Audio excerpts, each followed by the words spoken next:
Bu, nanti repot. Tutup muka kalau begitu dilepas rambut. Wabadu. Wa haddatsana Hannad bin Sari qala akhbarana Abdurrahman bin Abi Zinad an Hisham bin Urwah an abihi an Aisyah, dari Ibunda Aisyah hadisnya radhiyallahu anha qala kuntu aghtasilu ana wa Rasulullah sallallahu alaihi wasallam min ina'i wahidin. Aku pernah min ina'in wahidin, mandi bersama Nabi di satu ember. Bagaimana dari satu ember. Wa kana lahu sya'arun fawqal jummah. Dan Nabi sallallahu alaihi wasallam beliau memiliki rambut beliau di atas jummah. Ini jummah. Jadi rambut Nabi tidak melebihi pun pundak. Ini jummah namanya. Naam. Maka kalau perempuan ingin memendekkan rambut, usahakan tidak lebih pendek daripada bahu.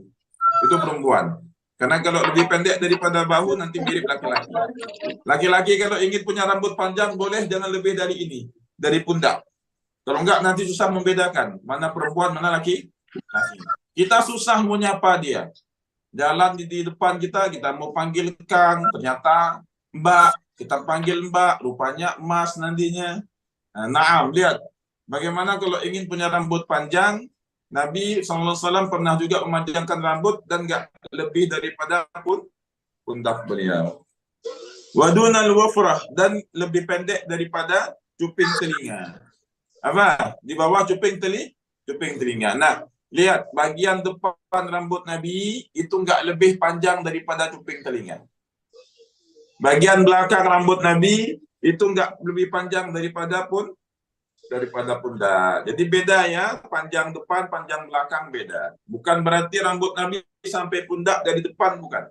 Semua rambut Nabi sampai pundak yang dari depan juga bukan. Yang depan ini cuma sampai cuping telinga saja, apakah tengah ataupun ujungnya. Haddatsana Ahmad bin Mani'in qala haddatsana Abu Qatanin qala haddatsana Syu'bah an Abi Ishaq Anil Bara' bin Azib. Ini perawinya Bara' bin Azib, sahabinya. Qala kana Rasulullah sallallahu alaihi wasallam marbu'an ba'idan ma bainal mankibain. Nabi sallallahu alaihi wasallam adalah pribadi yang karakter beliau itu, tubuh beliau proporsional. Kedua bahu Nabi lebar.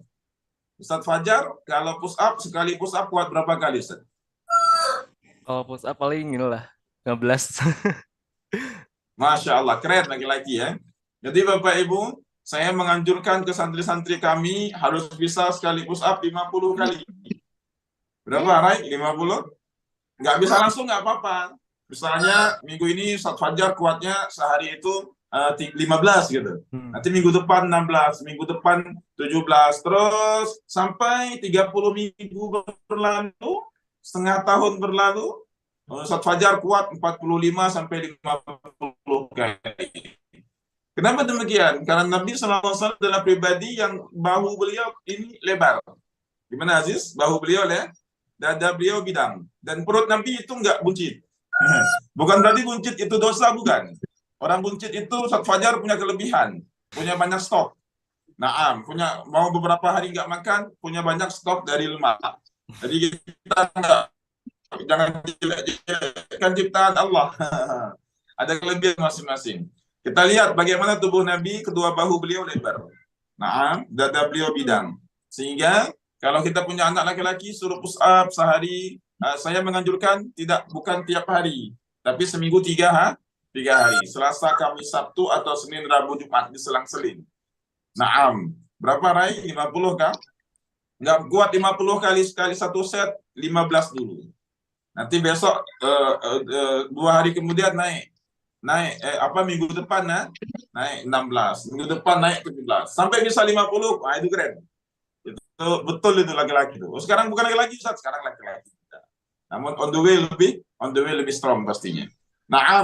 Tapi bukan itu yang jadi bahasan hadis kita, karena ada kita bahas juga karakter fisik Nabi sebelumnya. Wa kanat jummatuhu taqribu syahmata udunai. Dan jummah itu bagian rambut depan Nabi sallallahu alaihi wasallam. Kalau bahasa kita poni ya, itu menyentuh bagian dari kedua cuping Nabi. Itu syahmata udunai ini nih Pak. Ini syahmata udunai. Bagian depan hanya sampai sini. Jadi bukan dari depan sampai ke bahu, bukan. Bagian depan hanya sampai ke ujung cuping telinga. Wa haddatsana Muhammad bin Bashar qala haddatsana Wahab bin Juraid bin Jurair bin Hazim qala haddatsani abi an Qatadah qala qultu li Anas. Aku berkata kepada Anas, yakni Anas bin Malik, kaifa kana sya'ru Rasulillah sallallahu alaihi wasallam? Bagaimana rambut Nabi itu? Qala lam yakun bil ja'di. Rambut Nabi itu enggak keriting keribu enggak. Itu ja'di itu keriting yang terlalu ya. Wala bisabti, enggak juga terlalu lurus kaku tidak. Karena yablughu sya'ruhu syahmata udhunai. Rambut Nabi yang depannya itu sampai ke ujung kedua cuping telinga. Wa ba'du wa haddatsana Muhammad bin Yahya bin Abi Umar al-Makki qala haddatsana Sufyan bin Uyainah. Ini Sufyan bin Uyainah salah seorang ulama besar. An Ibnu Abi Najih an Mujahid. Mujahid ini juga salah satu gurunya daripada guru Imam Ibnu Katsir. Ahli tafsir ini Imam Mujahid. Beliau adalah seorang tabi'in. An Ummi Hani binti Abi Talib. Ini Ummu Hani binti Abi Talib. Terfajar, Ummu Hani ini sepupunya Rasulullah. Dan Nabi pernah melamar beliau, tapi nggak diterima oleh Ummu Hani. Ini kisah ini banyak ditemukan ya dalam sirah ya. Nabi melamar Ummu Hani tapi tidak diterima. Loh, Ustaz, ada perempuan yang menolak lamaran Rasulullah SAW. Apa faedahnya, Ustaz? Yakni Allah Subhanahu wa Ta'ala tidak ingin terjadinya suatu proses pernikahan dalam keluarga yang sangat-sangat dekat. Bagaimana Allah tidak menginginkan terjadinya suatu proses pernikahan dalam keluarga yang sangat dekat. Itu nggak bagus. Nah, itu hikmahnya. Kenapa Rasulullah tidak diterima lamarannya oleh Ummu Hani?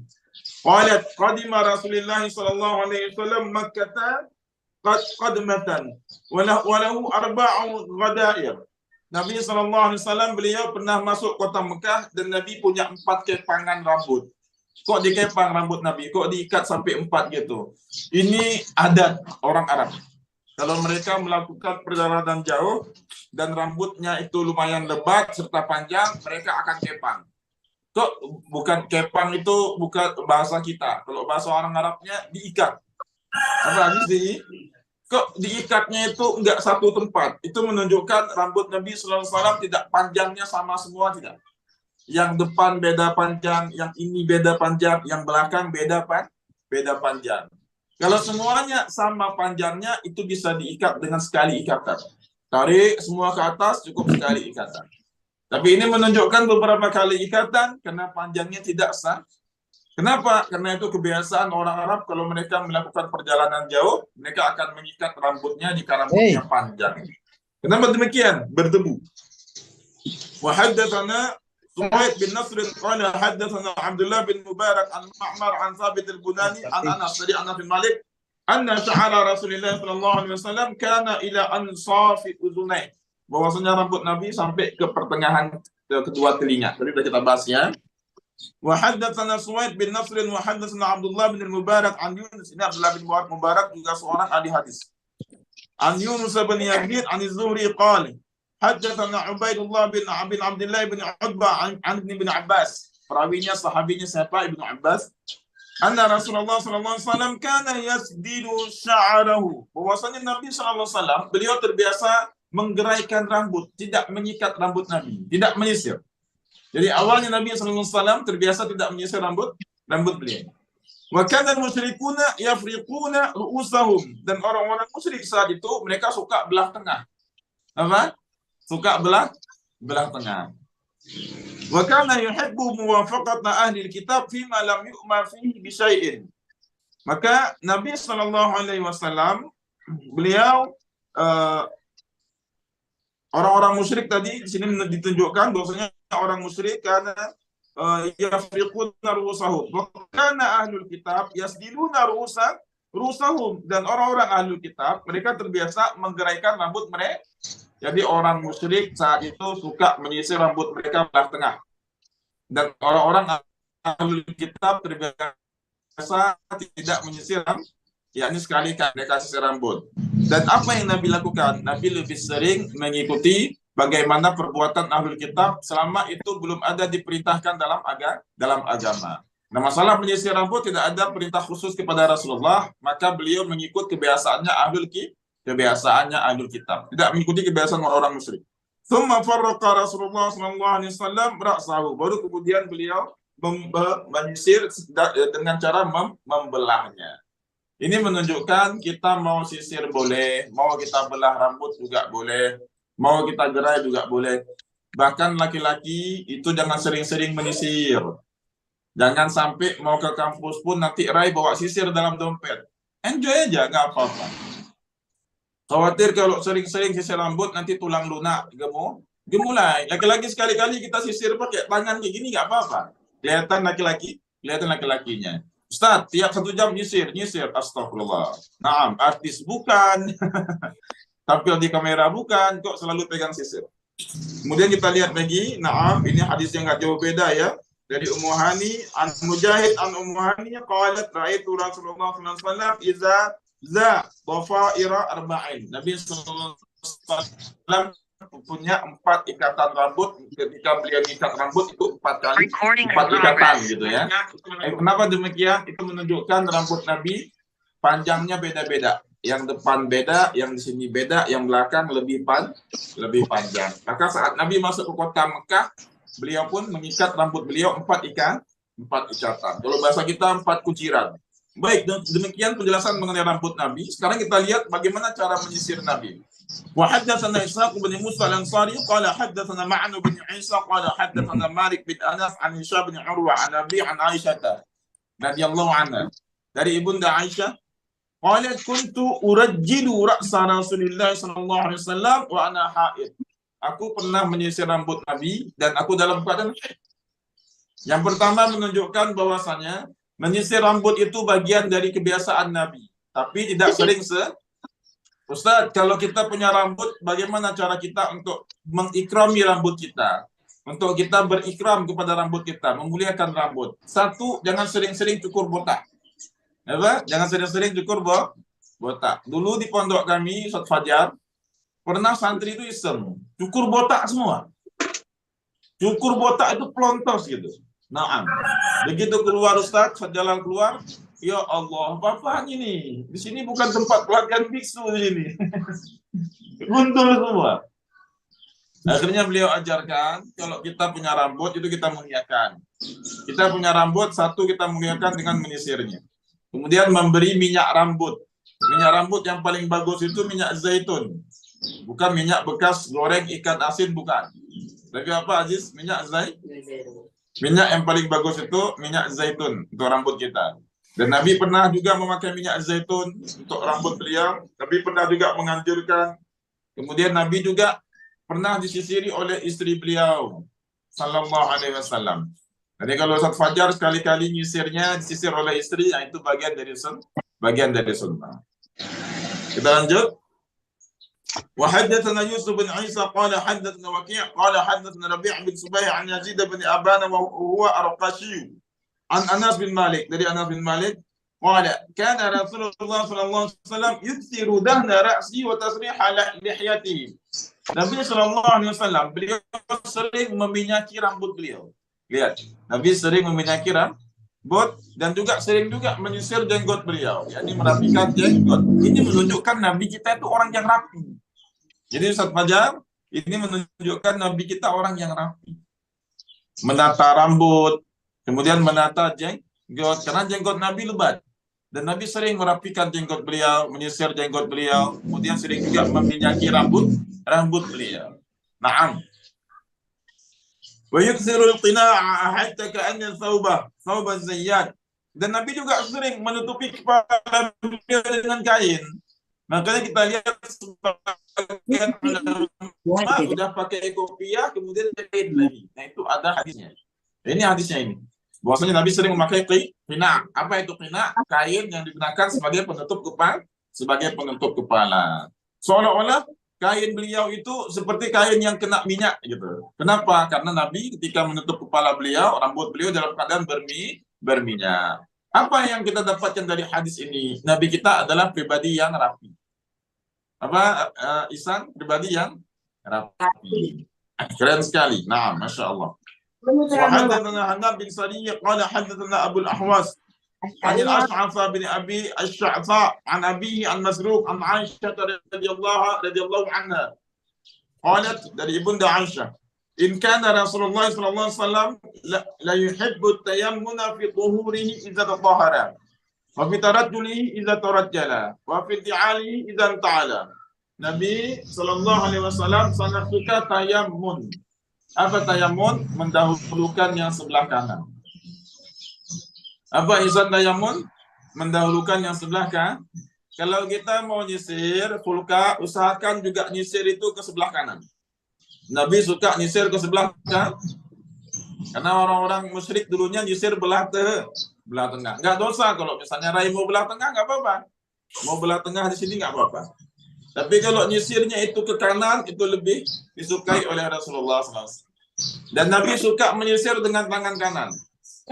Dalam berbagai perkara, Nabi kita suka sebelah kanan. Dijelaskan di sini Nabi suka mendahulukan sesuatu dengan sebelah kanan, baik ketika bersuci. Wa fi tarajjulihi, ketika menyisir. Dan juga ketika memakai sandal, ketika beliau memakainya. Nah, nanti rambut si Isan bingung mau sisir gimana, Ustaz? Ustaz, saya punya sisir ke belakang atau sisir ke kanan, sisir model landak ke atas gitu. Sisir ke kanan. Nah, Bapak Ibu, mohon maaf bisa tolong dimutikan dulu ya suaranya. Wa ba'du, hadis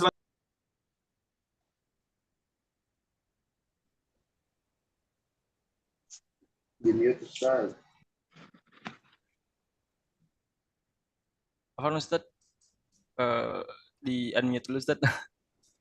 Jadi kamu Ustaz Fadil. Suaranya di mute Ustaz. Ustaz Fadil, afwan Ustaz. Suaranya di mute sekarang, Ustaz. oke. Oke. Sekarang udah kedengeran? Alhamdulillah. Oke. Di sini dari Abdullah bin Mughaffal, dia berkata bahwasanya Nabi melarang kita sering-sering menyisir. Nabi melarang kita dari menyisir kecuali hanya sekali-sekali saja. Jadi laki-laki, ya Ustaz Fajar ya, jangan terlalu sering menyisir. Sampai di sininya bukan siwak, di sininya sisir. Di sininya bungkus rokok sama sisir di sini. Masya Allah. Baiknya di kantong kita ada siwaknya. Nah, kenapa jangan terlalu sering menyisir? Untuk nampak betul-betul laki-laki. Nanti kalau laki-laki menyisir, disuruh main panah, sekali anak panah dilepaskan, sisir lagi. Sekali anak panah, sisir lagi. La ilaha illallah. Nah, hadis selanjutnya juga sama. Kita lihat dari siapa yang nyisir rambut Nabi? Kan tinggal sama kakek ya, sallallahu alaihi wasallam. Pernah 2 tahun. Tinggal juga dengan paman beliau Abu Talib. Yang Abu Talib juga anaknya lumayan. Sehingga Abu Talib dan istrinya pasti sibuk dengan anak-anaknya. Lalu apa kabar Rasulullah? Apakah beliau dekil? Apakah beliau kotor? Apakah beliau enggak rapi? Nah, dulu sempat lumayan viral ya. Sempat rame sehingga netizen pun bingung. Karena ada yang mengatakan Nabi ketika dirawat oleh kakek beliau, maka kita khawatir beliau dekil, beliau enggak rapi. Nabi ketika dirawat oleh paman beliau juga banyak anak. Satu hal yang jangan kita lupakan, ayah dan Nabi Shallallahu Alaihi Wasallam meninggalkan warisan, salah satunya adalah seorang jariyah atau budak perempuan. Namanya Ummu Aiman, nama aslinya Barkah. Namanya Ummu Aiman, nama aslinya siapa? Hadis Barkah. Sehingga Ummu Aiman ini yang merawat Nabi. Ketika Nabi udah meninggal ibu beliau. Dari umur 6 tahun sampai Nabi menjelang dewasa, itu yang menjaga Nabi. 24 jam yang menjaga Nabi siapa? Ummu Aiman, hadirin sekalian. Tidaklah Nabi SAW, beliau di pagi hari udah mandi, udah dirapikan oleh Ummu Aiman, rambut beliau udah diminyaki oleh Ummu Aiman, udah rapi Nabi. Jadi kalau misalnya paman beliau Abu Talib mengajak semua keluarganya makan, Nabi udah ganteng. Kumpul semua anak-anak Abu Talib makan bersama Abu Talib.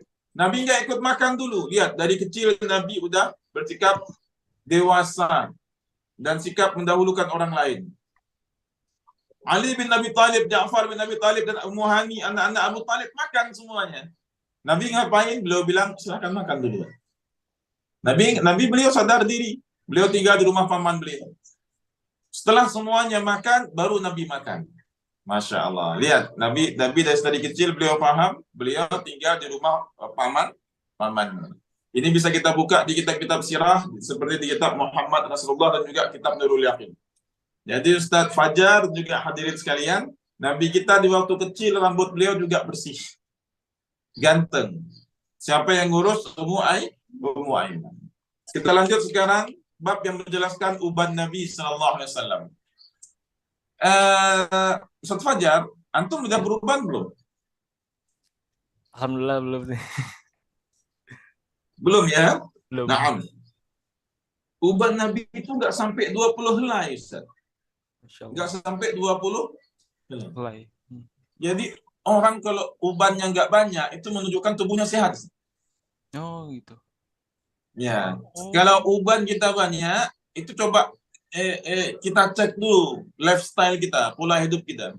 Mungkin ada yang salah. Karena uban itu menginfokan berarti ada organ tubuh kita yang butuh pertolongan, yang butuh asupan nutrisi itu. Nah, Nabi kita Sallallahu Alaihi Wasallam, uban beliau nggak lebih 20. Dan itu menunjukkan Nabi kita pribadi yang sehat. Padahal rambut beliau lebat, janggut beliau juga lebat. Oh, Masya Allah. Kita buka sekarang hadis di kitab di kitab Syama'il Muhammadiyah, hadis ke-37. Wa haddatsana Muhammad bin Bashar qala akhbarana Abu Dawud qala akhbarana Hammam an Qatadah qala qultu li Anas bin Malik hal qadaba Rasulullah sallallahu alaihi wasallam. Qadab di situ yakni menyemir rambut. Wahai Anas bin Malik, di sini Qatadah bertanya ya Anas bin Malik, apakah Nabi pernah menyemir rambut beliau? Qala lam yablugh dzalik. Nabi enggak sampai ke situ. Nabi enggak sampai menyemir rambut beliau dengan semir yang terlalu berlebihan, tidak. Kenapa? Karena enggak banyak uban, jadi enggak perlu disemir. Maka Anas menjawab, lam yablugh dzalik. Inna ma kana syaiban fi sudghaish. Dan Nabi sallallahu alaihi wasallam memiliki uban itu hanya sudghaish. Di mana sudghaish? Sudghaish itu di sini. Oke. Dan itu menunjukkan beliau sehat sekali, bukan di atas, tapi di sini. Kedua pelipis. Walakin Abu Bakar, tapi Abu Bakar khadaba bil hinna'i wal katam. Tapi Abu Bakar, beliau menyemir rambut beliau dengan hinna dan juga dengan katam. Apa itu hinna? Hinna itu daun pacar kok di sekitar kita. Kalau katam itu daun yang ada di banyak tumbuh di Yaman. Warnanya juga kemerah-merahan. Hitam kemerah-merahan. Ustaz, boleh nggak kita semir rambut? Nanti Ustaz Fajar umur 60 pengen semir rambut. Nah, kalau tadi kan Abu Bakar warnanya merah kehitam-hitaman. Jadi ada merah-merahnya, Ustaz. Itu boleh, nggak apa-apa. Naam. Dan hadis ini menunjukkan secara ilmu usul fikih, tapi tak saya bahas panjang karena banyak ibu-ibu dan nenek-nenek di sini ya, khawatir nanti bingung. Nabi nggak melakukan, tapi kalau sahabat melakukan dan Nabi tahu, itu namanya takrir. Berarti jadi suatu hukum, dan itu boleh.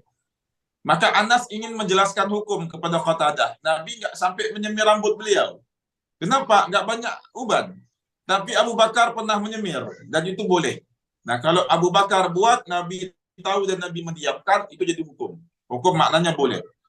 Apa warna rambut menyemir? Warna rambut menyemir itu warna hinai ataupun warna daun pacar. Tahu Aziz, daun yang digiling, dipakai di kuku, tahu? Itu warnanya hitam kemerah-merah. Jadi nggak boleh hitam full, Fajar. Nanti antum umur 50 mau ngelamar anak gadis orang, setengah kepala udah uban, jadi hitam semua nanti. Anak gadis tadi lihat, Akang ini Ustadz ini masih muda rupanya. Dikirain masih 30, rupanya tambah 20 lagi, 50. Jadi nggak boleh kita menyemir dengan warna hitam kecuali satu tempat, saat jihad fi sabilillah. Fajar nanti mungkin di umur 50 pengen berangkat ke Palestina. Pengen bela Al-Qudus gitu kan. Amin. Tapi rambutnya banyak putih. Lawan nanti dengan orang-orang yang benci kepada Masjidil Aqsa, dilihat, ini orang tua ini, hajar aja sekali, rambutnya putih. Dicatlah sama Ustadz Fajar. dihinai nanti, disemir, warnanya hitam semuanya. Begitu ketemu orang, anak muda rupanya ini. Apa anak muda. Nah, itu boleh kita menyemir hitam untuk ketika proses saat jihad fisabilillah. Tapi di luar itu tak boleh. Khawatir nanti apa? Hadis penipuan. Naam. Wa haddatsana Ishaq bin Mansur wa Yahya bin Musa qala, keduanya berkata, haddatsana Abdul Razzaq an Ma'mar an Thabit an Anas bin Malik, dari Anas bin Malik, dari siapa? Anas itu khadimnya Nabi, pelayannya Nabi SAW. Dari kecil dia dibawa oleh ibunya untuk berkhidmat kepada Rasulullah, untuk bantu Rasulullah SAW. Qala ma adatu fi ra'si Rasulullah SAW wa lihiyati illa 14 sya'ara bayda. Aku pernah hitung beberapa uban dari janggut dan juga rambut Nabi itu nggak nyampe 14. Berapa? Hanya 4? 14. Berarti masih di bawah 20. Ini menunjukkan Nabi kita adalah pribadi yang sehat. Wa haddatsana Muhammad bin Musanna qala akhbarana Abu Dawud qala haddatsana Syu'bah an Simak bin Harb qala sami'tu Jabir bin Samurah wa qad su'ila an syabi Rasulillah sallallahu alaihi wasallam. Bahwasanya Jabir bin Samurah, beliau seorang sahabat, pernah ditanya mengenai ubannya Nabi sallallahu alaihi wasallam. Faqala kana idza dahana ra'sahu lam yura minhu syaibun. Kalau Nabi sedang memakai minyak itu enggak kelihatan uban Nabi. Kenapa Ustaz Fajar? Karena saking sedikitnya uban Nabi sallallahu alaihi wasallam. Jadi ketika beliau pakai minyak rambut itu enggak kelihatan karena uban-uban tadi nempel dengan rambut-rambut yang hitam. Maka dari hadis ini kita pahami uban Nabi enggak banyak. Sehingga kalau beliau memakai minyak rambut, maka ubannya pun akan nempel dengan rambut yang lain. Dan sahabat pun nggak melihat lagi ada uban, seolah-olah Nabi kita nggak punya uban. Naam. Walam yadhin ru'ya minhu syai'an. Tapi kalau misalnya Nabi walam yudhin tidak sedang tidak sedang memakai minyak rambut, maka akan dilihat ada beberapa ru'ya minhu syai'an, dilihat ada beberapa uban beliau. Ini menunjukkan Nabi kita sangat sedikit uban Nabi. وحدثنا محمد بن عمرو بن walid الكندي الكوفي قال حدثنا يحيى بن آدم عن شريك عن عبيد الله بن عمر عن نافع عن عبد الله بن عمر. Di sini dari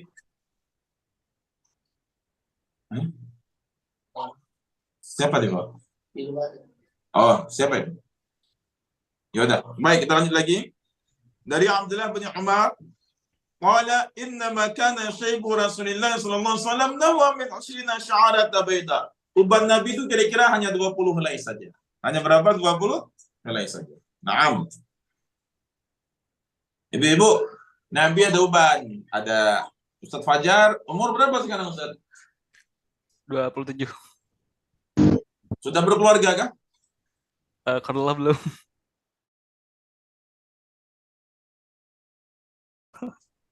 Pilih santriwati di sini. Masya Allah.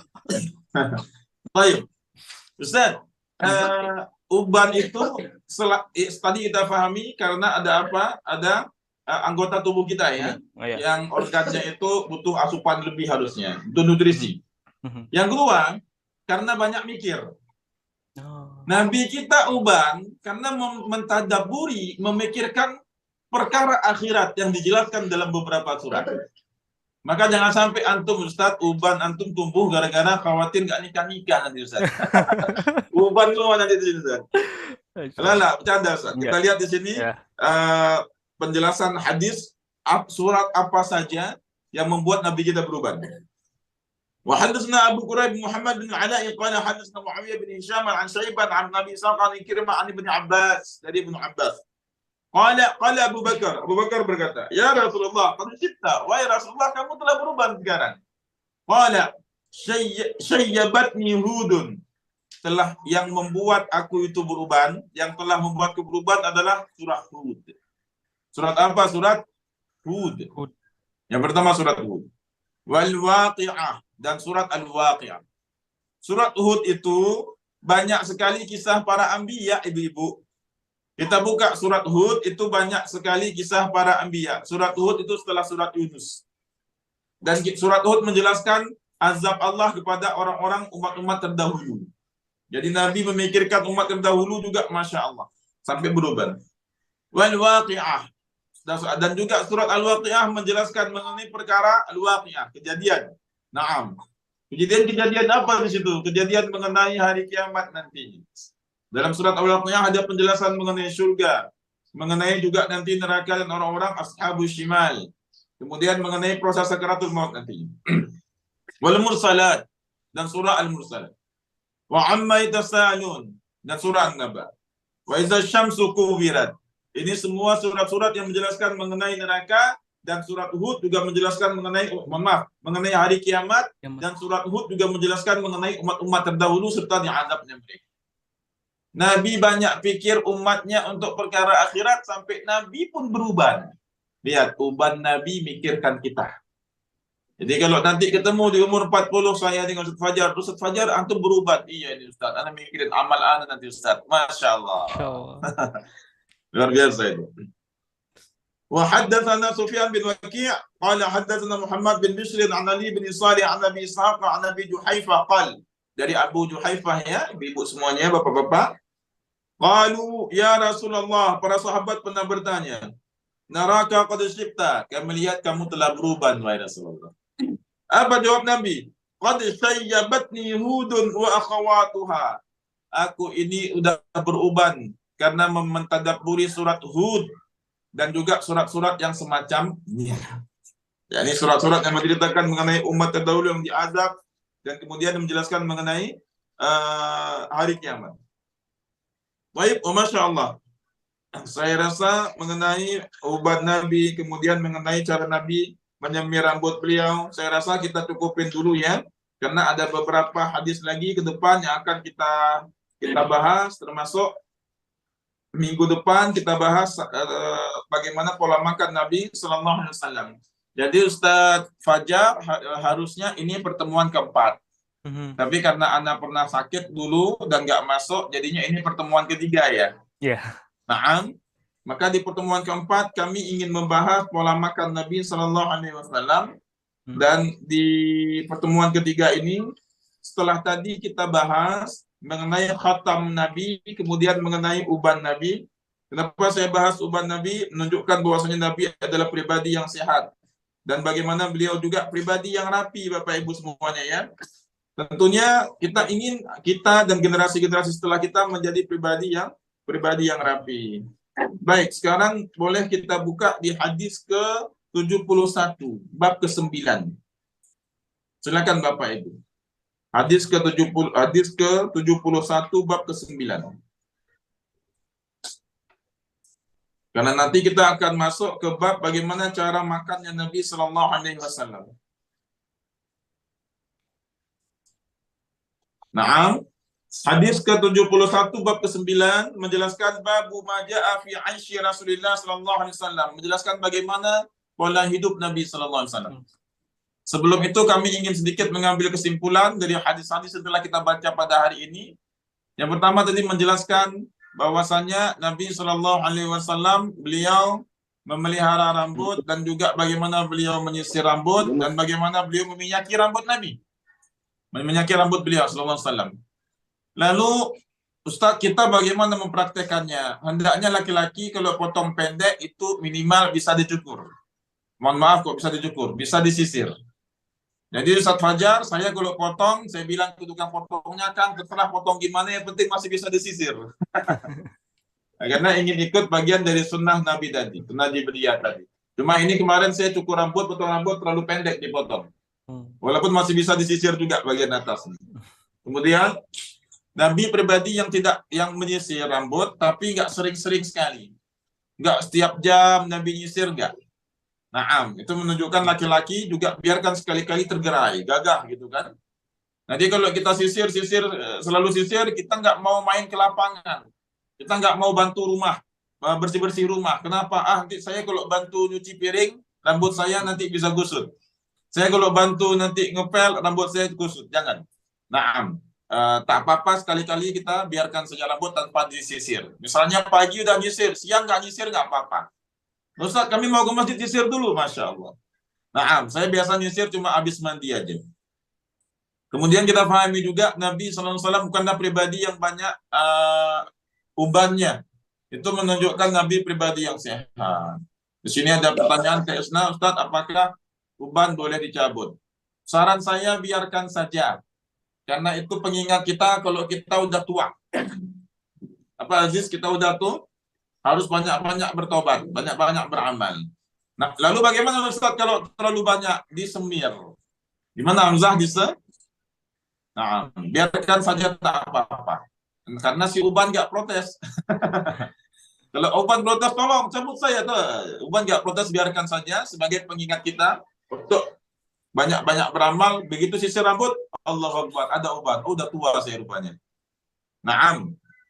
Sekarang silakan buka hadis ke-71 setelah kita memahami bagaimana karakter fisik Nabi, kita lihat pola hidup Nabi bagaimana. Wa haddatsana Qutaibah bin Sa'id, sudah dapat semua ya Bapak Ibu, hadis ke-71 bab ke-9. Haddatsana Muhammad bin Zaid an Ayyub an Muhammad bin Sirin qala kunna 'inda Abi Hurairah radhiyallahu anhu. Kami pernah bersama dengan Abi Hurairah. Wa alaihi thawban mumasyaqan, dan beliau memilih saat itu sedang memakai dua pakaian kain yang terbuat dari katun. Min katani fatamakhata fi ahadihima. Kemudian Abu Hurairah membuang ingus ke salah satu kain yang tadi. Ini begini, seperti membuang ingus ke kain yang tadi. Faqala Abu Hurairah. Maka Abu Hurairah pun berkata, bakh. Bakh itu kalau bahasa kita, wow, ataupun wah. Bakh. Wah. Yatamakhatu Abu Hurairah fil katani. Abu Hurairah membuang ingus saja ke pakaian dari katun. Apa maksud kalimat Abu Hurairah? Abu Hurairah yang buang ingus ke kain katun itu hidupnya udah mewah. Misalnya gini nih, Ustaz Fajar, saya buang ingus aja ke kain sutra gitu. Itu buang ingus gitu. Buang ingus aja gitu ke kain sutra. Ataupun ke kain yang dihias indahnya luar biasa. Nah, saya bilang ke santri, wah lihat, Ustaz kalian buang ingus saja pakai kain dari sutra. Dulu waktu di pondok pakai baju koko, itu baju koko 2 tahun nggak diganti-ganti.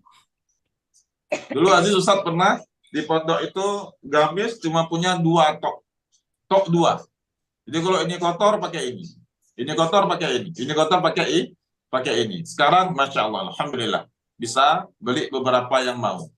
Naam, Alhamdulillah semuanya dari Allah. Maka Abu Hurairah pernah juga ngalamin masa itu. Satu kesempatan Abu Hurairah buang ingus pakai kain yang terbuat dari katun. Itu berarti bagus kainnya ya. Ketika Abu Hurairah buang ingus ke pakaian yang terbuat ke kain terbuat dari katun, Abu Hurairah bilang, bakh. Seorang Abu Hurairah buang ingus ke kain yang terbuat dari katun. Bagi beliau itu udah mewah. Laqad ra'ait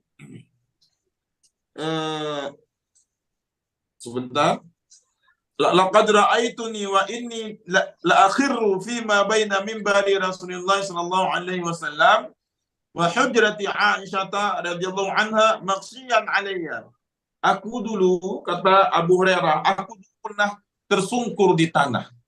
Sampai orang-orang menyangka aku ini kena penyakit ayan. Di mana aku tersungkur? Aku tersungkur di antara mimbar Nabi dan kamar Ibunda Aisyah. Kalau zaman sekarang di Raudah.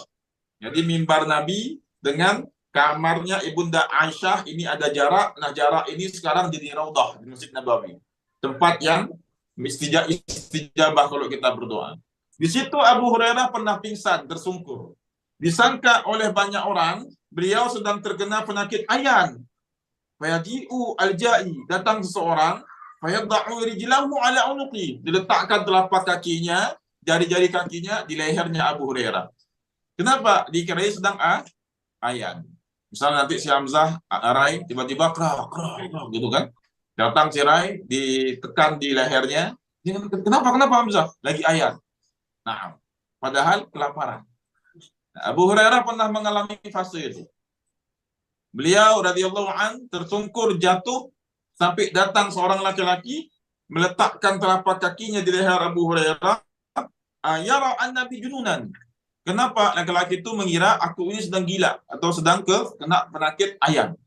Padahal wa ma bi junun wa ma huwa illa al-ju'. Aku ini enggak gila. Aku ini enggak kena ayan juga, tapi aku kelaparan. Ini menunjukkan bahwasanya keluarga Nabi, kehidupan Nabi jauh dari kemewahan. Keluarga Nabi dan kehidupan Nabi adalah kehidupan yang memilih hidup jauh dari kemewahan serta hidup dengan kekurangan, tidak berlebih-lebihan. Masya Allah. Padahal Nabi kalau beliau minta semua gunung-gunung di dunia ini jadi emas, Allah akan kabulkan. Tapi Nabi tak mau. Nabi tak mau dan Nabi senang hidup dalam keadaan tidak berlebihan.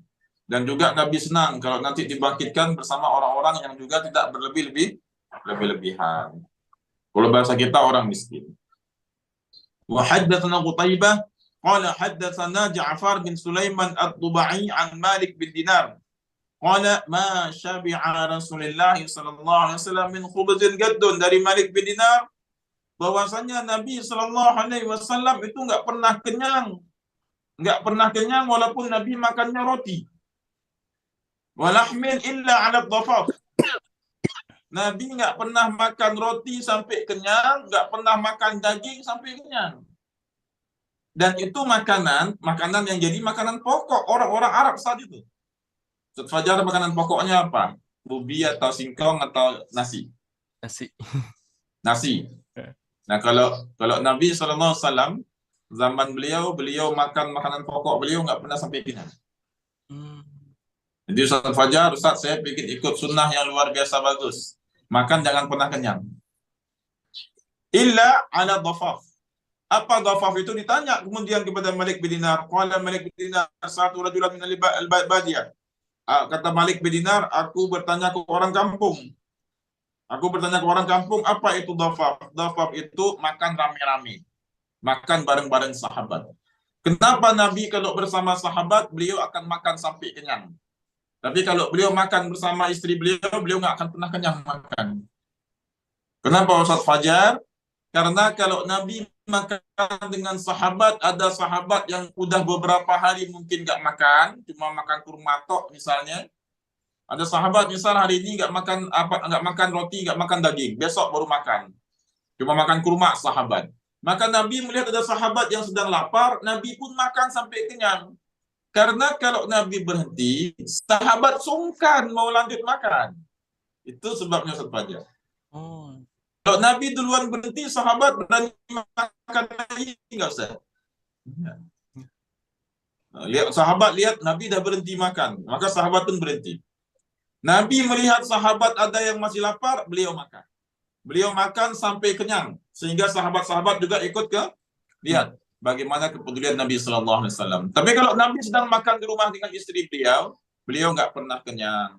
Dan santri-santri bagaimana Ustaz? Makannya nggak akan pernah kenyang nanti ini. Makannya pas-pasan semuanya. Kalau di Mauritania, anak-anak penghafal Al-Quran, anak-anak di sana mereka menghafal Al-Quran, kalau mereka makan nggak pernah kenyang. Gimana Hamzah? Anak-anak Mauritania kalau mereka makan nggak pernah kan? Makanya badan mereka nggak terlalu gemuk-gemuk. Nggak kurus banget juga nggak, tapi tidak terlalu gemuk. Dan Nabi SAW kalau makan sendiri beliau nggak pernah kenyang. Allahumma salli wa sallim wa barik ala Sayyidina Muhammad. Kapan beliau makan dalam keadaan kenyang? Kalau makan bersama para sahabat karena kasihan dengan sahabat. Maka Nabi pun makan sampai kenyang. Biar sahabat nggak sungkan kalau makannya agak lumayan banyak. Kira-kira demikian mengenai hadis yang menjelaskan bagaimana kehidupannya Nabi SAW. Cuma 2 hadis, namun memberikan satu penjelasan bagi kita bahwa Nabi kita adalah pribadi yang sangat sederhana. Tidak suka kemewahan, tidak suka berlebihan. Baik, kemudian Ustaz Fajar, ini hadis menjelaskan banyak sekali mengenai sandal Nabi, sepatu Nabi, dan juga peralatan perang Nabi. Jadi ini saya lewatkan karena kita hanya 4 pertemuan ya, nggak semuanya saya bahas. Maka kita masuk langsung ke hadis bagaimana cara makannya Nabi Shallallahu Alaihi Wasallam. Itu ada di bab ke-24 hadis ke-137. Silakan ibu-ibu, bab cara makan Nabi hadis ke-137 bab ke-24. Karena sebagian ini menjelaskan pakaian Nabi sehari-hari, menjelaskan juga pedang, dan juga peralatan perang Nabi Sallallahu Alaihi Wasallam. Jadi kita lompatin. Kita lompatin langsung kita masuk ke cara makan Nabi Sallallahu Alaihi Wasallam. Bab keberapa Ustaz? Bab ke-24. Silakan Bapak Ibu buka bab ke-24 hadis ke-137. Baik, tapi sebelum itu karena ini udah 1 jam berlalu, kita break dulu Ustaz 5 menit. Karena emak-emak, bapak-bapak kalau full langsung 90 menit materi semuanya nggak kuat. Betul. Oleng, Ya, Ustaz. kita break dulu 5 menit ya. Silakan siap-siap di hadis ke-137 bab ke-24. Bab yang menjelaskan cara makannya Nabi Sallallahu Alaihi Wasallam. Baik, kita istirahat dulu 5 menit. Saya kembalikan ke Ustaz Fajar. Barakallahu fiikum. Barakallahu fiikum. Alhamdulillah, Masya Allah ya. Dari pembahasan tadi banyak sekali ya yang dari beberapa hadis itu kita bisa pahami gitu ya. Dan saya pun juga ini ya baru tahu juga gitu ternyata bahwasanya Nabi itu juga ini ya khususnya mungkin untuk sebagai ini ya untuk yang laki-laki ya itu tidak sering menyisir ya. Yang mana padahal kalau misalkan ini ya kalau kita lihat kebanyakan pemuda zaman sekarang itu kalau menyisir itu ini sering banget gitu ya pakai pomade lah atau gimana gitu. Masya Allah sangat sederhana sekali ya. Dan juga kerapihan ya kemudian juga kesederhanaan gitu kan. Masya Allah juga gitu kan. Sangat ini ya sangat tergambar jelas gitu ya dari pemaparan hadis yang tadi disampaikan. Masya Allah. Baik, oke.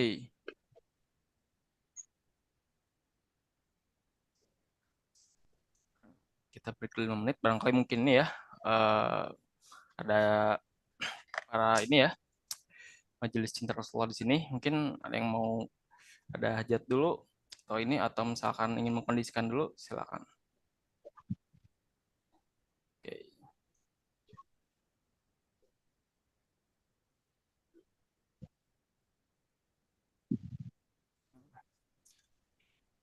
Oke, ada ini ya, ada chat.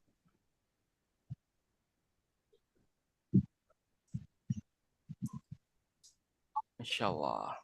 Kan Ustaz, kenapa tidak dihitung saja untuk berurutan? Soalnya sangat menyenangkan mengkaji Syama'il, Insya Allah. Alhamdulillah ya.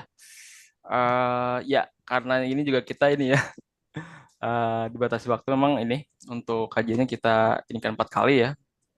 Dan Insya Allah juga nanti kita akan mengadakan ini ya, mengadakan kajian-kajian lainnya juga gitu Insya Allah. Ya mudah-mudahan kedepannya kita ini ya akan di Guru Ngajiku ini juga akan mengadakan ya banyak kegiatan-kegiatan daurah yang insya Allah ya pastinya bermanfaat juga gitu. Jadi, insya Allah ya di lain kesempatan mungkin ya kita akan coba mengkaji ini mungkin lebih dalam lagi ya mudah-mudahan insya Allah.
Waalaikumsalam warahmatullahi wabarakatuh. Waalaikumsalam Alhamdulillah. Ustaz. Ya Allah, alhamdulillah. Masya Saya Allah. saya menemani Ustaz Ustaz, Fajar, kita akan Ustaz. masuk bagaimana cara Nabi makan sekarang. Masya Allah. Tafadhol, Ustaz. Mau nggak mau kita harus mengakui banyak di sekitar kita sekarang obesitas. 30 ke atas, kehidupannya maju, perut pun maju ke depan. Saya itu Ustaz. Baik kita lihat sekarang pola makan Nabi Sallallahu Alaihi Wasallam sambil nanti ada yang sedikit saya coba praktekkan ya. Aziz, coba Pulka kasih space buat Ustadz kalau di situ nanti geser dikit. Iya, jangan di situ. Karena nanti Ustadz mau duduk di situ biar kelihatan di kamera. Baik Bapak Ibu silakan buka bab ke-24. Hadis ke-113 kita nggak mampu ya. Terakhir kami mengkhatamkan kitab ini itu pengisinya 2 orang dulu. Saya sama Ustadz Yuwana dan itu pun ada beberapa hadis yang nggak kami baca. Pertemuannya kalau saya tak salah semuanya 12 atau 14 pertemuan. 12 atau 14 pertemuan, per pertemuan 90 menit. Itu kami kebut kitabnya. Alhamdulillah bisa khatam walaupun tidak semuanya. Kita buka sekarang hadis selanjutnya. Haddatsana Muhammad bin Bashar qala haddatsana Abdurrahman bin Mahdi an Sufyan an Sa'ad bin Ibrahim an Ibni Ka'ab bin Malik an Nabi dari ayah Ka'ab bin Malik. Anna Nabi sallallahu alaihi wasallam ayah daripada Ka'ab bin Malik mengatakan kalau Nabi sallallahu alaihi wasallam kana yal'aqu asabi'ahu thalatha. Nabi kalau habis makan itu menjilat dari jari tangan Nabi menjilat ketiga-tiga jari tangan Nabi sallallahu alaihi wasallam. Menjilat ketiga jari tangan Nabi sallallahu alaihi wasallam. Karena Nabi kalau makan pakai 3 jari. Kenapa demikian? Karena makanan pokok Nabi orang Arab itu roti. Jadi Ustadz Fajar kalau mau makan nasi 3 jari agak repot juga Ustadz. Lalu bagaimana? Nah, ini jadi Bapak Ibu kalau kita ingin makan dari cara makan, cara duduk, cara ngambilnya, cara kunyahnya. Kalau kita ikut cara Nabi, insya Allah hidup kita sehat Pak. Dikarenakan kesehatan itu sangat bergantung kepada apa yang kita makan. Baik. Di sini dijelaskan, selesai makan Nabi menjilat ketiga tangan beliau. Tidak besar-besar. Jadi Kang Fajar kalau makan roti mungkin masih bisa 3 ini, dicaplok 3 Ustaz. Ya. Tapi kalau nasi macam mana Ustaz? Tak apa-apa 5 jari. Iya, tak apa-apa 5 jari Ustaz, tapi caplokannya sama dengan 3. Oke, ini 3 Ustaz, 3 jari segini ya. Yeah. Antum pakai 5 nggak apa-apa, tapi ngambilnya gini Ustaz. Jangan gini. Oke. Ya, antum ambil gini piring-piringnya keangkat Ustaz. Jadi Ibu, Bapak-bapak, kita makan itu suapan kita kecil seperti ini. Nah, saya belajar kalau saya makan suapan saya gini saya ambil Ustaz. Jadi tak gini. Ustaz, ini tak sunnah. Ya, ini masih bagian dari sunnah. Kenapa? Karena Nabi gunakan 3 jari kalau makan roti. Kalau misalnya Ustadz Fajar makan kurma, ambil 3 jari bagus. Makan roti 3 jari. Tapi kalau nasi kita ambil 3 jari, nasi itu kecil-kecil. Nggak kayak roti, pecah nanti dia. Nasinya ya. Maka ambil tetap 5 jari, tapi kecil Ustaz. Kemudian bagian dari sunnah juga, kalau kita habis makan Ustadz, pastikan piring kita bersih, tangan kita bersih, baru dicuci. Jadi jangan mubazir. Kalau kita makan masih ada sisa nasi di sini, sisa sambal, sisa apa lagi Sis? Sisa ayam di sini, kita ambil, kita jilat dulu di jari kita tadi untuk meyakinkan tangan kita ini udah bersih. Kalau masih ada sisa roti, sisa ayam, sisa nasi, kita cuci tangan, nanti kebuang. Lihat Nabi dalam perkara kecil pun beliau sangat memperhatikan bagaimana kita tidak menjadi pribadi yang mubazir. Innal mubazirina kanu ikhwanas syayatin. Baik. Ini baru sedikit petunjuk ibu-ibu nih. Baru satu hadis kita baca ya. Kita lihat Nabi kalau makan itu suapan beliau kecil. Kemudian tidak akan dicuci tangan Nabi sebelum beliau yakin tidak ada lagi makanan di sini. Untuk menghindari kemubaziran. Kemudian hadis selanjutnya wa haddatsana Hasan bin Ali al-Khalal qala haddatsana Affan qala haddatsana Hammad bin Salam an Thabit an Anas dari Anas bin Malik. sahabat yang merupakan khadimnya Nabi, qala kana Nabi sallallahu alaihi wasallam idza akala ta'aman. Nabi itu kalau makan la'iqa asabi'ahu thalatha. Nabi menjilat jari beliau kalau selesai makan ini ya. Idza akala, akala itu fi'il madhi kalau udah makan. Nabi jilat ketiga jari beliau. Itu menunjukkan untuk menghindari kemubaziran tadi. Hadis selanjutnya. Ini lihat Bapak Ibu semuanya.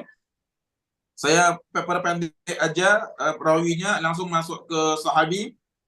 An Abi Juhaifah qala Nabi sallallahu alaihi wasallam, Nabi sallallahu alaihi wasallam bersabda, amma ana fala akulu muttaqian. Adapun saya tidak makan sambil bersandar. Lihat Ustaz Fajar, Nabi makan tidak pernah bersandar. Jadi Nabi kalau makan tidak berdiri, tidak sambil jalan, dan tidak bersandar. Ini 3 rule of 3-nya, Bu.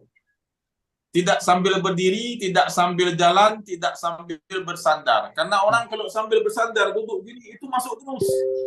Kenapa? Perutnya ini kebuka gini, Bu. Ke perutnya ini seolah-olah, ayo bos, masukkan terus, masih muat. Nah, ini kalau bersandar.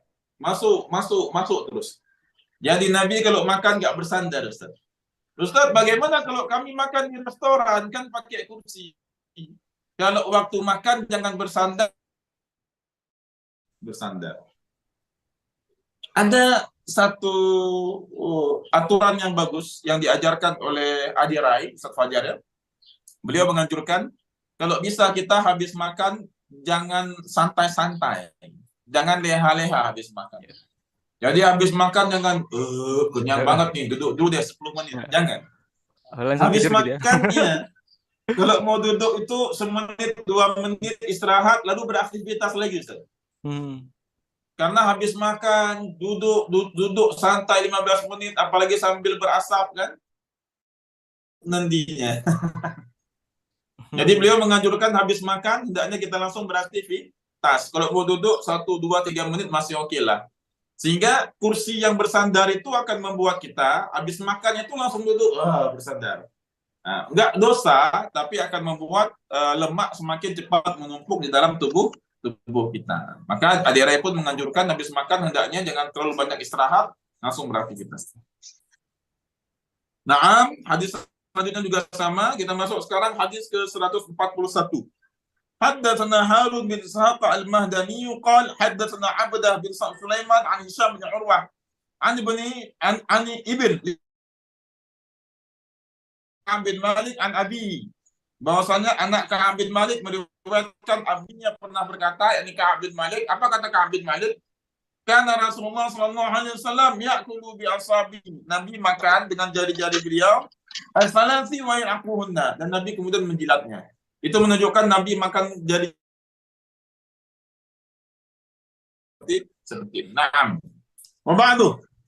Hadis selanjutnya wa haddatsana Hammad bin Mani' qala haddatsana Al-Fadl bin Dukain qala haddatsana Mus'ab bin Sulaiman itu Anas bin Malik. Aku pernah dengar Anas bin Malik mengatakan dari tabi'in, yaqul utiya Rasulullah sallallahu utiya Rasulullah.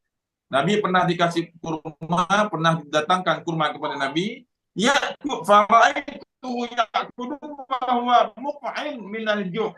Dan aku lihat Nabi sallallahu alaihi wasallam duduk di atas tumit. Duduk di atas tumit dan beliau sallallahu alaihi wasallam itu tidak beliau terlihat agak lapar Nabi.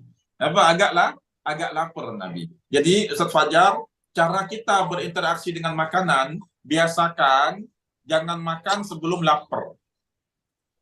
Gimana Ustaz? Jangan makan sebelum lapar. Kita berinteraksi yang nyaman dengan rasa lapar. Macam mana itu? Sebagian dari kita tidak bisa bersahabat dengan rasa lapar dan takut dengan lapar, akhirnya makan paginya itu berlebihan. Sarapan paginya itu bisa bala-bala 3 potong, nasi uduknya 1, nanti es teh manisnya 1. Kenapa Ustaz? Takut lapar siangnya. Insya Allah walaupun kita makan pagi itu cuma makan telur, makan buah, makan apa lagi? Mungkin hanya makan kurma 7 butir.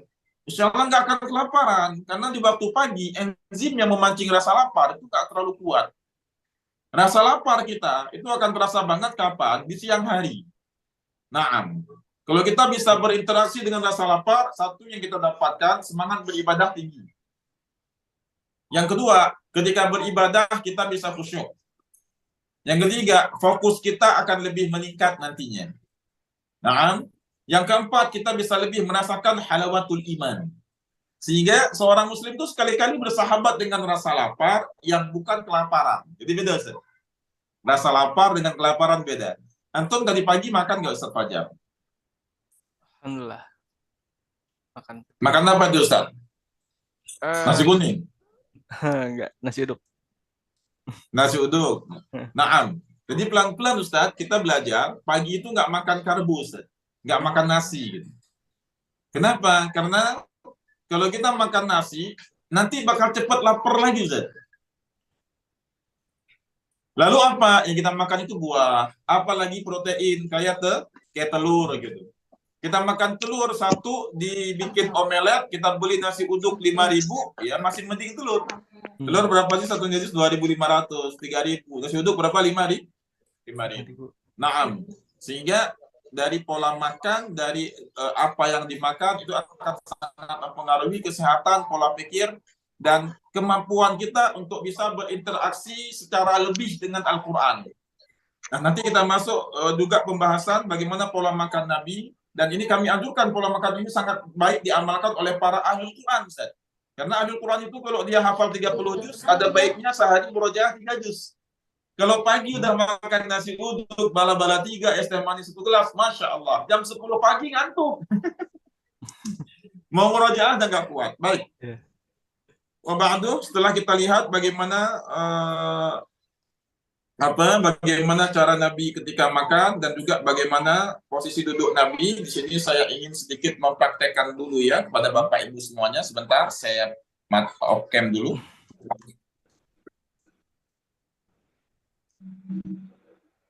Oke. Oh ya, sambil menunggu mungkin ini ya, ingin menginformasikan juga untuk barangkali mungkin para jamaah yang ingin memesan ini ya, untuk kitab ini, kitab Syama'il ya. Saya taruh linknya di sini. Atas sedikit ya. Oke, baik. Bapak Ibu semuanya, Nabi SAW beliau tidak duduk di kursi dan tidak juga duduk di meja. Walaupun saat itu udah ada kursi, udah ada meja. Jadi Nabi kalau duduk, maka beliau tidak mesti seperti ini. Kadang duduk juga Nabi seperti ini, murabbah. Ada hadis penjelasan sebelumnya. Dan piring itu, Bu, piring Nabi itu nggak di meja. Pinjam meja sebentar. Jadi kalau saya makan, ambil itu tolong kotak. Iya. Lihat Ustaz perbedaan posisi perut saya ketika saya makan dengan meja dan tanpa meja. Lihat. Ini ketika saya makan dengan meja, ya, oke. Perut saya lumayan tidak tertekan. Posisinya agak terbuka saya makan. Oke. Ini masih datar ya. Nah, ini masih buat banyak nih, Ustaz. Tapi kalau saya letakkan ini di lantai, lihat, saya letakkan di lantai. Ketika saya makan, saya agak gini, Ustaz. Nah, perut pun tertekan. Jadi dengan cara pola makan aja, ini lebih cepat kenyang, Ustaz. Dibandingkan saya makan pakai meja. Karena saya makan meja. Bagi kalau saya makan bersandar, wah, ini masih kuat ini. 3 kali nambah nggak masalah, Ustaz. Tapi kalau saya makan begini, saya makan ini nggak piringnya saya letakkan di bawah, saya makan seperti ini perut saya nggak tertekan. Baik, jadi dari pola makan, kalau kita makannya cara duduknya itu seperti Rasulullah, maka akan membuat kita bisa menghindari obesitas dengan cara tidak terlalu kenyang. Lihat Bapak Ibu perbedaannya, ini kalau saya makan pakai piring seperti ini, pakai meja. Oke, maka perut saya lumayan terbuka seperti ini. Terbuka ya, kelihatannya saya makannya gini. Tapi kalau saya makan gini. Kalau saya makannya ini saya letakkan di lantai, agak. Jadi perut lebih tertekan. Kemudian Nabi juga pernah makan dan dia duduk di atas tumit. Nah, ini kalau yang pernah lihat yang matabik seperti ini makanannya.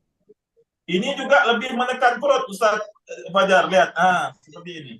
Lebih menekan perut. Sehingga kalau kita makan sebisa mungkin piringnya jangan dipegang begini. Dulu waktu saya di Aceh, ada uwak kami habis ikut majelis taklim. Beliau bilang, Fadil, iya. Itu saya ikut kajian, kata ustadznya bilang kalau makan jangan pegang piringnya kayak gini. Itu nggak bagus katanya. Nah, ini kalimatnya mungkin kurang tepat. Bukan jangan pegang piring, lebih baik diletakkan di lantai. Karena ada orang mungkin dia makan mie kuah pakai baju cerah. Pakai baju cerah, khawatir kalau dia makannya kayak gini tumpah, Ustaz. Nah, akhirnya diletakkan di sini sama dia. Nggak mengapa. Yang harusnya yang disampaikan bukan berarti nggak boleh dipegang piringnya. Lebih baik karena kalau piringnya dipegang, ini akan membuat perut agak terbuka. Tapi kalau diletakkan di lantai, ketika makan kita agak tunduk seperti ini, perut agak terjepit dan membuat kita lebih cepat kenyang. Kira-kira begitu. Ustaz Fajar, Ustaz Anwar, dan Bapak Ibu semuanya ya.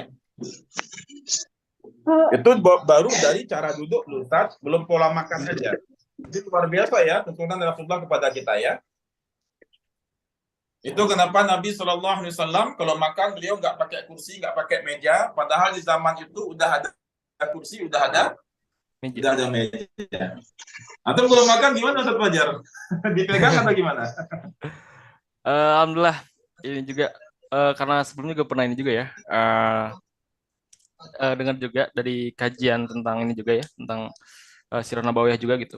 Biasanya kan kalau Rasul itu kan memang makan tuh ya tadi ya, kakinya dilipat itu supaya memang Islam untuk menahan agar tidak terlalu banyak makan gitu. Dan itu juga memang ini ya memberikan kebaikan gitu. Yang sekarang juga mulai dipraktikkan lah ya ini gitu. Yang dulunya biasa cuma sila doang gitu kan, sekarang di ini kan. Kalau makan udah jarang pakai meja juga. Masya Allah. Jadi dari cara duduk pun Ustadz ya, ada alasan kenapa Nabi nggak pakai meja ya. Betul. Kalau kita bisa praktekkan duduk tanpa meja, tanpa kursi, maka akan membuat perut kita terjepit dan itu akan lebih cepat kenyang. Baik, sekarang kita ingin masuk nih. Nabi SAW dan keluarga beliau itu kalau bahasa kita ya, pola dietnya bagaimana? Ini saya ajarkan pelan-pelan. Ustaz Fajar, antum kalau makan hari ini kenyang nggak kira-kira? Bakal kenyang nggak? Kalau makan, ya karena bisa sampai kenyang. Kenyang ya? Kenyang. Kenyang makan di waktu makan siang atau makan malam? Makan siang biasanya. Oke. Kalau besok kenyang lagi nggak kira-kira? Atau tergantung budget? Enggak. Pastinya kalau ini ya, pasti lapar lagi besok ya. Berarti siangnya kenyang lagi. Kenyang. Ustaz Anwar, Ustaz Fajar, salah satu pola makan Nabi dan keluarga beliau SAW tidak pernah kenyang 2 hari berturut-turut. Jadi kalau hari Senin ada kenyangnya, baik makan siang atau makan malam, hari Selasa nggak kenyang. Kalau hari Selasa ada kenyangnya, hari Rabu nggak kenyang. Kalau nanti hari Rabu ada kenyang, hari Kamis nggak kenyang. Ini salah satu pola diet Nabi yang kalau kita amalkan, insya Allah lemak akan terberantas semuanya. Terbakar semuanya lemak. Jadi keluarga Nabi kalau hari Senin, makan siang kenyang. Maka hari Selasa, makan pagi, siang, atau malam, keluarga Nabi nggak pernah kenyang. Nanti hari Rabu, keluarga Nabi sampai kenyang makan. Misalnya makan malam contohnya. Maka hari Kamis, keluarga Nabi nggak kenyang. Itu urutannya. Kita lihat hadis menjelaskan. Wahaddatsani, ini hadis ke-143, bab maja'a fi sifatil khubuz Rasulullah sallallahu alaihi wasallam, bab yang menjelaskan jenis roti yang dimakan oleh Nabi sallallahu alaihi wasallam. Muhammad bin Bashar qala, dari Muhammad bin Musanna dan juga Muhammad bin Bashar keduanya berkata, haddatsana Muhammad bin Ja'far qala haddatsana Syu'bah an Abi Sa'ad qala sami'tu Abdurrahman bin Yazid yuhadditsu an Aswad bin Yazid an Aisyah, dari Ibunda Aisyah. Lihat bagaimana pola hidup keluarga Nabi ketika makan. Annaha qalat, bahwasanya beliau radhiyallahu anha berkata, ma syabi'a alu Muhammadin sallallahu alaihi wasallam min khubz syair yauman mutatabi'ain. Keluarga Nabi sallallahu alaihi wasallam enggak pernah kenyang 2 hari berturut-turut dari makan roti yang terbuat dari syair. Apa roti syair itu? Roti yang paling murah. Roti syair itu roti yang di semua rumah orang miskin pasti ada. Roti paling murah itu. Itu dengan dengan roti yang paling murah saja keluarga Nabi nggak pernah kenyang. Roti syair ini roti banyak dijual juga dijadikan makanan pokok oleh orang-orang Mesir dan orang-orang Syria. Nah, saya suka ini rotinya, Ustaz. Rotinya bentuknya bulat. Kalau dibelah dalamnya tuh ada isinya, bukan ada isinya, ada ruangnya gitu. Kan kalau ada roti timis, Ustaz.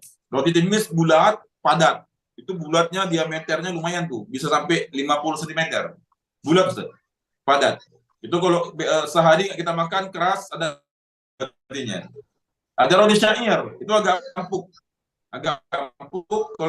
Kalau kita buka tengahnya, kita belah tengahnya, dan itu ada ruang gitu untuk kita isi pisang atau isi yang lain. Itu roti syair. Roti yang paling Anda sukai roti syair. Nah, biasanya Anda belah, Anda buka, isi madu, isi yang lain, tutup lagi baru makan. Itu dulu sama Nabi, roti syair itu roti yang sering dimakan oleh orang miskin.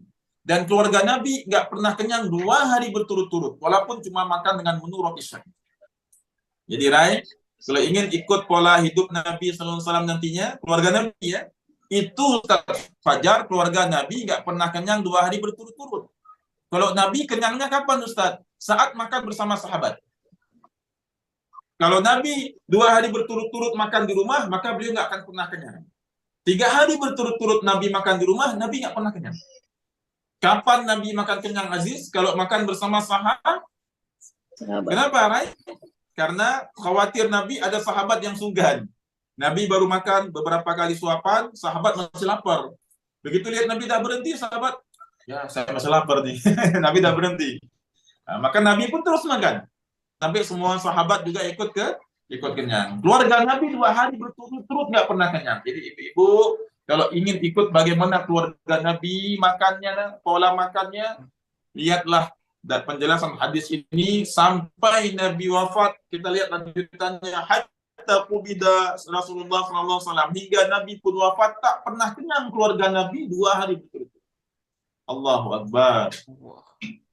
Jadi kadang-kadang Ustaz Fajar, saya kalau makan pas kenyang ingat hadis ini suka sedih.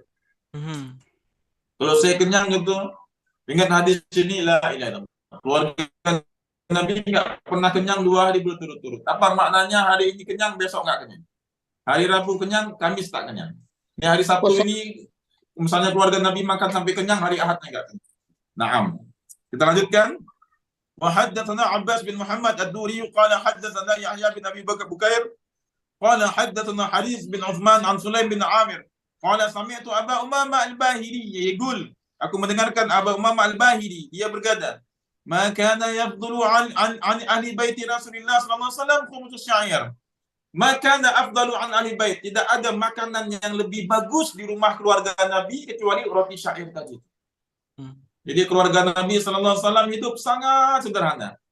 Makanya kalau kita diberikan kemudahan oleh Allah, banyak-banyak bersyukur, Pak. Kita bisa lebih banyak rezeki, lebih banyak juga kemudahan untuk bisa mengkonsumsi makanan. Keluarga Nabi tak pernah dapat makanan pokok lebih bagus daripada roti syair. Kita lihat lagi hadis terakhir ya di hari ini, hadis 145. Wa haddatsana Abdullah bin Muawiyah al-Jumahi qala haddatsana Thabit bin Zaid an Hilal bin Khabbab an Ikrimah an Ibn Abbas, dari Ibn Abbas.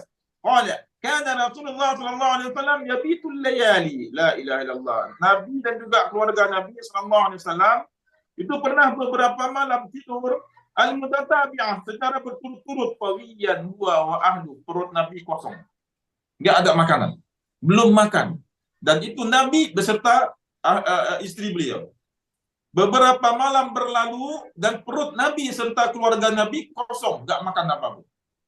Nabi, istri-istri Nabi tidur malam dalam keadaan kosong perut beliau. La yajiduna asha'an wa kana khairu khubsihim khubz syair. Nabi dan keluarganya tidur, tidak ditemukan makan malam di rumah Nabi. Kalaupun besok-besoknya ada makan malam, makanan yang ada di rumah Nabi nggak akan lebih baik daripada roti syair tadi. La ilaha illallah. Beberapa ulama kalau baca hadis ini mereka sedih. Karena Nabi bukan satu malam aja, ya. Beberapa malam berturut apa Aziz? Beberapa malam berturut-turut keluarga Nabi tidur dalam keadaan tawiyan, perut keluarga Nabi dan Nabi dalam keadaan kosong. Nggak ada makan makanya kita kalau bisa makan malam Bapak Ibu semuanya, kita banyak-banyak bersyukur. Keluarga Nabi pernah beberapa malam perut mereka wa radhiyallahu anhum wa sallallahu alaihi wasallam dalam keadaan kosong, nggak ditemukan makan. Mudah-mudahan kita bisa memahami hadis-hadis yang disusun oleh Imam Tirmizi dan membuat kita menjadi pribadi yang semakin banyak bersyukur. Nah, buat ibu-ibu yang ingin hidup sehat juga, ya, Ustaz Fajar paling bagus makan itu sebelum maghrib. Jadi malam kayak Nabi dalam keadaan perut kosong itu bagus. Bangun tahajud seger. Saya pernah bangun tahajud tapi jam 10 makan. Karena waktu itu lagi di rumah orang diundang makan. Begitu bangun tahajud, nggak bisa khusyuk, Ustaz. Kenapa? Perut kenyang. Sehingga kita tidur dalam keadaan perut yang tidak terlalu kenyang, tidur jam 10, terakhir makan jam setengah 6, itu lebih bagus bagi kita, untuk kesehatan kita, dan bagus juga untuk semangat kita dalam bangun tahajud, serta untuk siap-siap jamaah salat subuh. Mudah-mudahan berfaedah, insya Allah di minggu terakhir ya, minggu depan pertemuan terakhir kita akan bahas pola makan Nabi dan pola minum Nabi Sallallahu Alaihi Wasallam. Jenis air apa aja yang Nabi suka, bagaimana pengolahannya. Lalu dari jenis makanan, kalau Nabi suka makan daging domba, bagian apanya, lalu makanan apa lagi yang disukai oleh Rasulullah Sallallahu Alaihi Wasallam. Allahumma inna nas'aluka 'ilman nafi'an wa fahman wasi'an wa rizqan wasi'an halalan thayyiban wa 'amalan taqabbala. Kita tutup dengan doa kafaratul majlis. Subhanakallahumma bihamdika asyhadu an la ilaha illa anta astaghfiruka wa atubu ilaik. Saya kembalikan ke Ustaz Fajar. Barakallahu fiik. Alhamdulillahirrahmanirrahim ya. Kita sudah simak juga ya ini pemaparan tentang ini ya. Sedikit tadi sudah dibahas ya pola hidup terkait Rasulullah SAW, yang mana memang banyak mengandung ini ya makna gitu, dalam artian juga semisal contoh tadi kayak Rasul itu kalau makan kenyang itu ketika bersama sahabat gitu. Kadang kita kalau misalkan berpikir loh kok gitu kan, ketika makan bareng gitu makannya kenyang gitu kan, banyak. Oh ternyata di situ ini ada maksud tertentu gitu kan, adab gitu kan, yang mana memang kita melihat gitu kan bahwasanya dengan Rasul gitu kan makan banyak seperti itu kan sampai kenyang gitu kan, sehingga mungkin ya para sahabat pun juga yang mungkin gitu kan sebelumnya mungkin belum makan beberapa hari gitu kan bisa ikut makan lebih banyak juga ya. Masya Allah, selalu ada ininya ya, makna tersendiri ya. Oke. Baik, insya Allah mungkin ya kita akan melanjutkan kembali ya di pekan depan ya. Jadi dan bagi para ini ya, bagi para majelis cinta Rasul di sini ya, yang ingin memesan untuk ini ya buku kitabnya, ya, sangat afdol sekali ya mengikuti kajian ini. Hendaknya kita memiliki kitabnya juga gitu kan. Nah, bisa dipesan ya di link yang sudah saya kirimkan di kolom komentar. Oke. Jadi mungkin untuk pertemuan kita pada pagi hari ini, syukron jazakallahu khairan katsira atas pemaparan materinya Ustaz Fadil Maki. Alhamdulillah ya, banyak hikmah yang kita dapat ya dari kajian ini, dan semoga juga ini menjadikan kita semakin merasakan gitu kan bahwasanya sosok baginda Rasulullah SAW itu ya seolah berada di depan pelupuk mata kita, insya Allah. Baik, saya ini ya selaku MC pamit undur diri juga. Terima kasih atas kehadiran semuanya ya. Insya Allah kita akan bertemu kembali ya setelah bersilaturahmi kembali di pekan berikutnya, insya Allah. Oke, akhirul kalam. Terima kasih. Assalamualaikum warahmatullahi wabarakatuh.